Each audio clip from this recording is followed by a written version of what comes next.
अस्सलाम वालेकुम नाज़रीन, ख़बर से ख़बर में खुश आमदेद। मैं इफ्तिखार शिराज़ी। नाज़रीन, हालिया दिनों में पाकिस्तान को दुनिया बड़े बेस्ट वे में इंगेज कर रही है, वाशिंगटन हो, वो यूरोप हो या फिर मिडल ईस्ट। लेकिन एट होम हम कह सकते हैं कि बहुत सारे भी चैलेंजेस दरपेश हैं, वो सिक्योरिटी के मामलात हों या मुल्क की मईशत हो, और कहीं ना कहीं हमें लगता है कि मुल्क के जो सियासी मामलात हैं वो भी कुछ हल तलब हैं।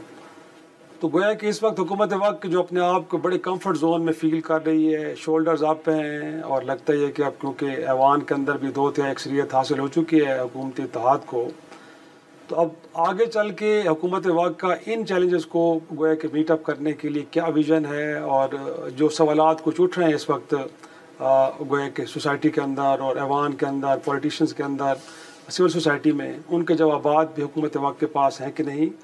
तो आज अगेन हमने दावत दी एक ऐसी हस्ती को, ऐसी शख्सियत को कि जो मुस्लिम लीग नून में बड़ी मोतबर शख्सियत तस्वर होते हैं, अगरचे वो वफाकी काबीना का हिस्सा हैं, लेकिन अगर मैं ये कहूँ कि वो शरीफ बरादरान की किचन कैबिनेट के हिस्सा हैं, गोया कि उन्हीं के मुशावरत से मामलात को आगे ले जाया जाता है तो गलत ना होगा। तो वफाकी वज़ीर फूड सिक्योरिटी राना तनवीर हुसैन साहब, सर बहुत शुक्रिया वक्त देने के लिए पहले तो। और नाज़रीन, इस इंटरव्यू का आगाज़ पहले फ्रेंडली फायर से करते हैं, उसके बाद फिर कुछ क्रिटिकल क्वेश्चंस भी करेंगे आपसे। तो सर पहले तो सवाल मेरा ये होगा कि पिछले दिनों गोया कि एग्रीकल्चर को रिवाइव करने से मुतल्लिक़ एक इजलास प्राइम मिनिस्टर की सदारत में हुआ, उसमें आप भी शरीक थे। तो कोई एक नया रोड मैप आया है, क्योंकि अगेन हम बार बार कहते हैं कि एग्रीकल्चर हमारी बैकबोन है, नीड्स एट होम, और फिर एक्सपोर्ट के हवाले से भी उसका बड़ा रोल है। तो कोई नया रोड मैप सर लेके आ रहे हैं सामने? थैंक यू शराय साहब, मैं आपका बड़ा मशकूर हूँ। सबसे पहले आपने यहीं से शुरू किया एग्रीकल्चर सेक्टर के मतलब, तो मैं समझता हूँ कि जो आपने बात की है, agriculture is a backbone of Pakistan economy, और इसके जो डिविडेंड है, इसको अगर हम ग्रोथ लाएं इसमें, तो वो बहुत जल्दी मिल सकते हैं। आफ्टर 6 मंथ आपको पता है कि टर्न अराउंड अगर करना चाहें तो सही। तो अभी प्राइम मिनिस्टर साहब जब से हुकूमत आई है वो फोकस्ड हैं, प्रायोरिटी उनकी प्रायोरिटी एरिया है एग्रीकल्चर सेक्टर, और उस पर उन्होंने फोकस किया हुआ है। और इस कोई 8-10 महीने में उन्होंने बेशुमार मीटिंग, एक नहीं की बेशुमार मीटिंग की हैं एग्रीकल्चर पर, क्योंकि वो चीफ मिनिस्टर भी रहे हैं, 3 दफ़ा चीफ मिनिस्टर रहे हैं पंजाब, क्योंकि एग्रीकल्चर सूबा है, बड़ा सूबा सर, बड़ा सूबा है। तो उसमें काफ़ी उनको उसकी नॉलेज भी है, एक्सपीरियंस भी है, तो उनको इश्यूज़ का भी पता है, बहुत सारी चीज़ें होंगे, कहाँ पे डिक्लाइन आई है, कॉटन किस तरह है, किस तरह बेहतर किया जा सकता है, सो ऑन, सारी क्रॉप्स का सही। तो वो उन्होंने कोई टेक्निकल और एक्सपर्ट्स की कोई मुख्तलिफ टास्क फोर्स भी बनाई, फिर वर्किंग ग्रुप बनाए सही, और उन्होंने बड़ी मीटिंग्स की, फिर कमेटी भी, कोऑर्डिनेशन कमेटी बनी headed by minister for national food security.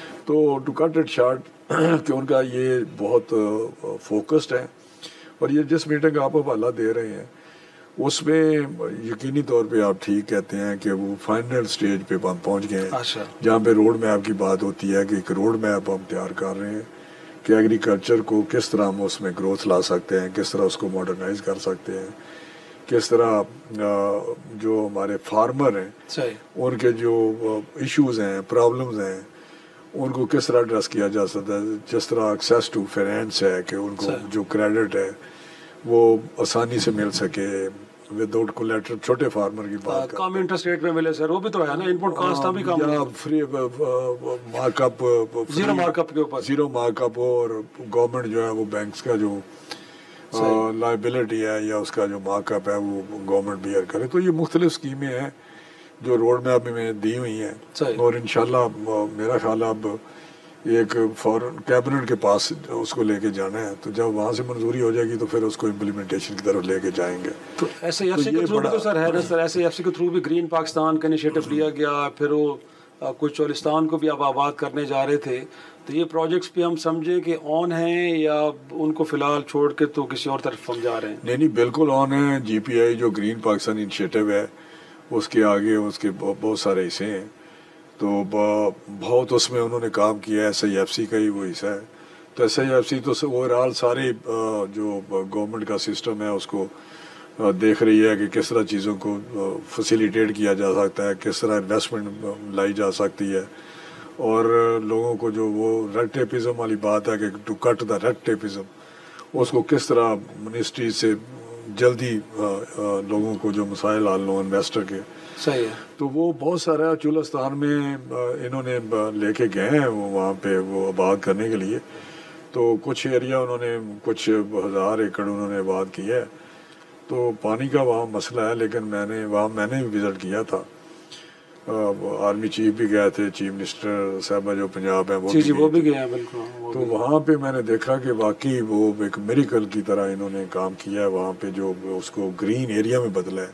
Ji ji. Lush green area था, जबरदस्त क्रॉप थी, बहुत ज़बरदस्त क्रॉप थी उनका। जो पर एकड़ यील्ड है वो भी उसका काफ़ी ज़्यादा थी। जो हमारी अगर 30 होती है तो 50 के करीब थी। अच्छा।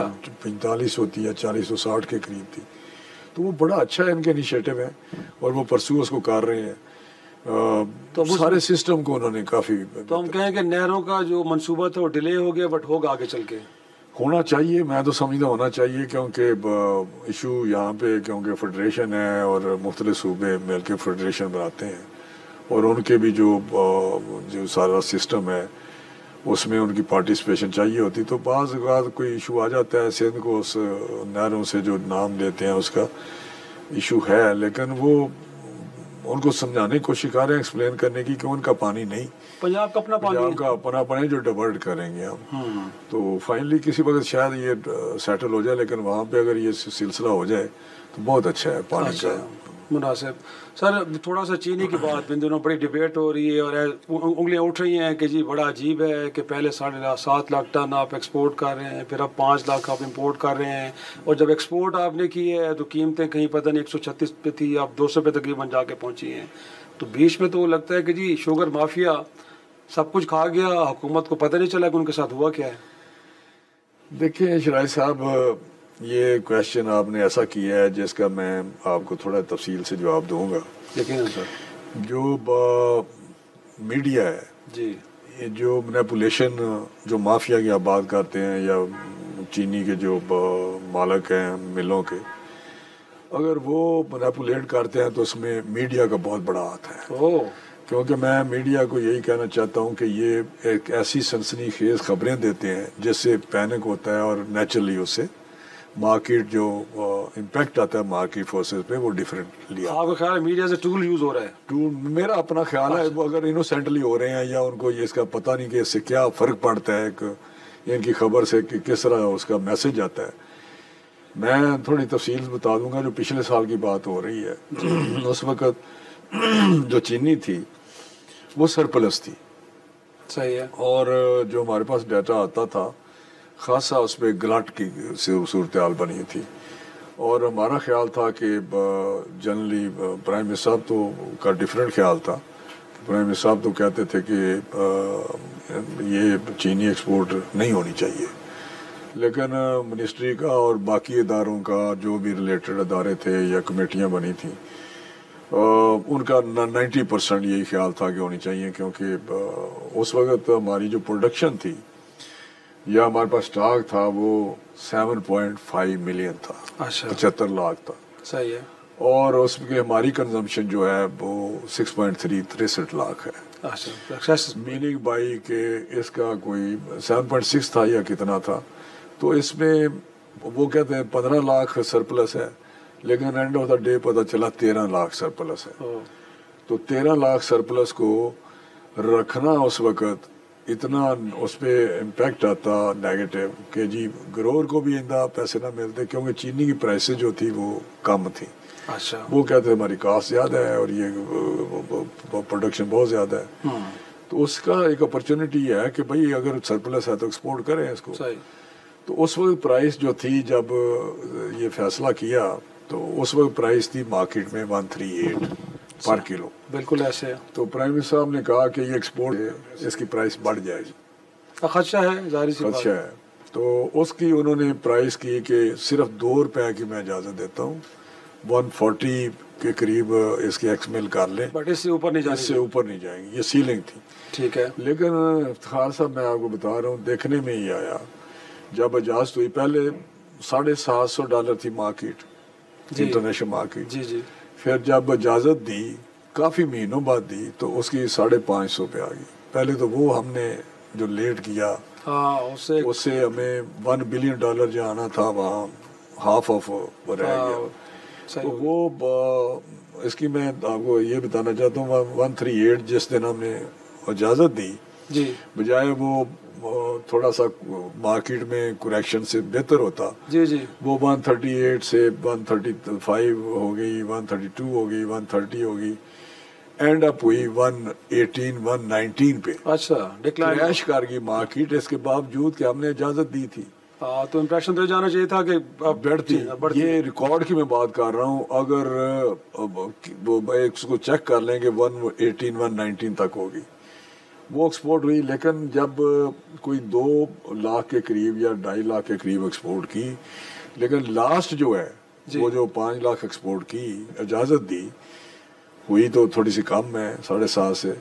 लेकिन जब वो 5 लाख की इजाज़त अक्टूबर था, क्रशिंग सीजन का ट्रेडिशनली ये 15 नवंबर को शुरू होता है। अगर वो हो जाता क्रशिंग सीजन, हम उसको रखते तो वो और ज़्यादा जो गड़बड़ है, फार्मर को पैसा ना मिलता, फैक्ट्रियाँ उस तरह ना चलती और ये गड़बड़ होती और वो जल्दी चलाते भी ना, तो वो दी। और उसके बाद हमने 5 लाख एक बफर स्टॉक जो अनप्रेसिडेंटेड है वो गवर्नमेंट ने रखा। गवर्नमेंट ने रखा तो उनके पास ही वो कहता जी हमारे पैसे ब्लॉक हैं, बैंक के ब्लॉक है, आप अपनी टीसीपी से ले लें, इसको रखें। और गवर्नमेंट को रखना चाहती है ताकि हमारे पैसे हैं, मार्कअप दे रहे हैं उसमें। तो वो हमने कहा नहीं आप ही रखेंगे। तो अगले दिन उधर गन्ने की जो ग्रो आना था उसमें प्रोडक्शन उसकी जो हमें मिल रही थी प्रोजेक्शन वो ये था 2% पिछले साल से ज्यादा एरिया लगा है। अच्छा, और हेल्दी क्रॉप है। सही है। मीनिंग बाई के पिछले साल से ज्यादा प्रोडक्शन होगी। लेकिन क्लाइमेट चेंज की वजह से जब वो पहुंचते हैं फसल आखिर तक पहुंचता है जी, मैच्योर होता है, तो उस वक्त हीट की वजह से उसकी यील्ड भी कम हो गई और उसकी जो रिकवरी थी बीच में जो सिक्रोज होता है वो भी कम हो गया। और जो हमें नवंबर में चली लेकिन जो दिसंबर में हमें फिगर मिला वो कम था। वो प्रोडक्शन पिछले साल के महीने से कम हुई, डिक्लाइन आया उसमें, डिक्लाइन आई। हमें समझ आ गई कि ये डिक्लाइन है। लेकिन ये जो शोर शराबा हो रहा है कि जी प्राइस एक्सपोर्ट की वजह से ऐसे होगी, ये अप्रैल तक सीजन तो शुरू होता है ना नवंबर में जी जी, और एक्सपोर्ट भी खत्म हो गई। एक्सपोर्ट की तो जब हमने देखा कम है तो जो हमारे पास 40-50 हज़ार रह गई थी एक्सपोर्ट नहीं हुई थी उसको हमने रोक लिया। सही है, फिर भी रोक लिया, ठीक है। तो वो जो जरा डाटा उठा के देखें तो उस वक्त भी ये प्राइसेस कम रही। रमज़ान के शरीफ के महीने में, रमज़ान में अप्रैल में था रमज़ान, जी जी, ऐसे 130 रुपए में मिलती रही, बिल्कुल 130 रिकॉर्ड में है। सही। तो ये गलत बात है। अभी कोई महीने से ये खराबी कर रहे हैं, ये मैनिपुलेशन है। अच्छा, तो अभी जो प्रोडक्शन हुई वो हमारी 5.8 हुई, सही, जो 6.7 हुई थी जी, वो 5.8 हुई है। साल कम हुई है, बिल्कुल ऐसे 1 मिलियन के करीब कम हो गई। और उसमें 5 लाख जो हमने रखी हुई थी वो डाल के 6.3 होगी। वो अब हमारे पास वो नेक टू नेक जो हमारी रिक्वायरमेंट है साल की उसके अकॉर्डिंगली उससे ये फायदा उठा रहे हैं। अगर सही हो ये ना माफिया ये काम करे, मैनिपुलेशन या मीडिया इस तरह ना करे तो ये हमारे शायद इंपोर्ट की जरूरत ना पड़ती। मैं आपको बता रहा हूँ क्योंकि ये सारी जब मैं बता रहा हूँ 6.3 हमारे पास है, फिर भी वो कहता है 40,000 50,000 या 1 लाख बच जाएगी हमें अगर ये हम अर्ली उसको क्रशिंग शुरू करा लें, 15 नवंबर को करा लें या कुछ कर लें, या हम नवंबर को करवा लें। एक छोटा सा ब्रेक लेते हैं, ब्रेक के बाद आते हैं। तो ये जो माफिया है अगर ऐसा कुछ कर रहा है तो माफिया को नकेल किसने डालनी है, तो छोटी सी ब्रेक के बाद इस हवाले से भी जवाब लेते हैं।